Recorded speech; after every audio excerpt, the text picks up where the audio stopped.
93 FM.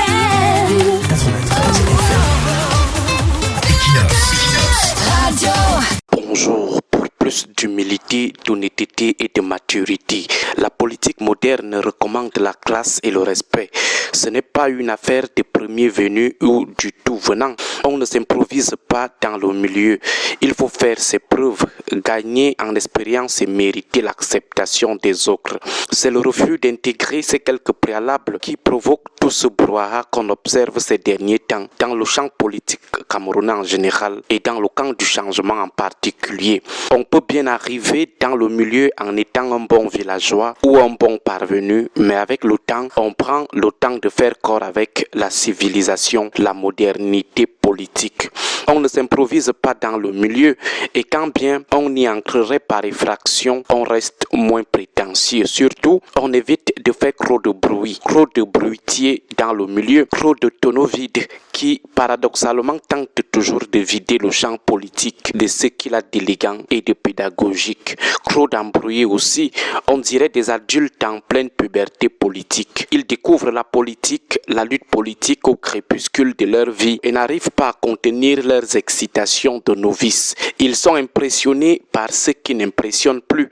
Les réseaux sociaux, avec leur popularité virtuelle, leur laissent croire que tout le pays leur cire désormais les bottes. L'illusion de Facebook et des directs TikTok.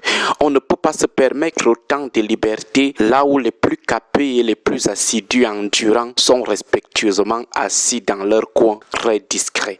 On ne peut pas se permettre une telle facilité à insulter ou à dénigrer les résilients. La lutte n'a pas commencé en 2025, encore moins après la crise post-électorale. Ce moment très chaotique dans la lutte ne saurait être le seul temps d'évaluation de la sincérité des acteurs de gauche ou de la performance de ceux qui ont toujours été là. Ne nous prenons pas trop la tête.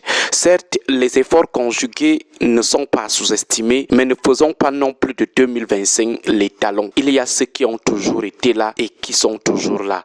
Toujours dans la prétention, à peine un échange, une photo avec un leader et ça devient une preuve de votre rôle essentiel dans sa fabrique ou celle de ses victoires. Aviez-vous investi financièrement quelque chose? Non.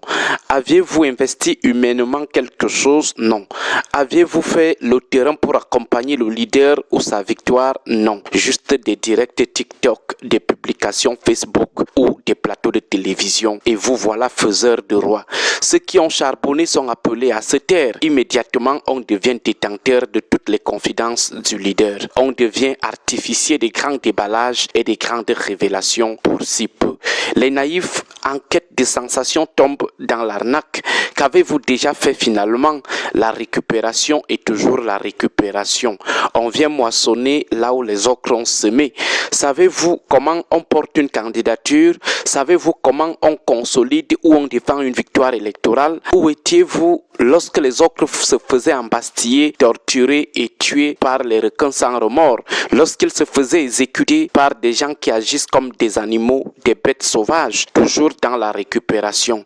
Lorsque les animaux se sont lâchés en octobre et novembre, vous étiez pour la plupart sous les jupons.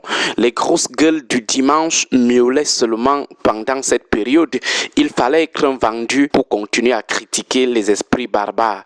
Pendant que certains se faisaient tuer à petit feu, nous étions sous les jupons. Aujourd'hui, à leur enterrement, on vient donner des leçons d'amour. Combien avaient ouvert la bouche en octobre pour demander la restitution de l'extracteur? Combien avaient acculé les barbares ou organisé un événement de protestation? Combien? Mais aujourd'hui, tout le monde sort des sous-bois. Les gens qui ont perdu leur langue en octobre et en novembre viennent donner des leçons de compassion. Les commanditaires, les exécutants et leurs complices viennent donner des leçons d'amour et de loyauté devant la dépouille de leurs victimes. Le monde à l'envers. Des hirondelles politiques sont de retour. Les oiseaux de nuit ont senti qu'il est déjà minuit. De vrais charognards. Parfois ça dégoûte, parfois ça révolte. Les opportunistes et les petits poltrons qui se sont empressés de reconnaître la victoire des fraudeurs ne peuvent pas décider de détruire les acquis d'un peuple qui a payé de son sang en octobre, en novembre 2025. Les gens qui ont embarqué le peuple dans les histoires des élections qui sont désormais derrière nous, tout cela en pleine crise électorale, ne peuvent pas s'autoriser une telle destruction du camp du changement. Parfois, ça devient dégoûtant. En tout cas, ça ne nous honore pas. Que chacun respecte seulement son niveau d'investissement et reste humble dans son coin. Agréable journée à tous. 93 FM.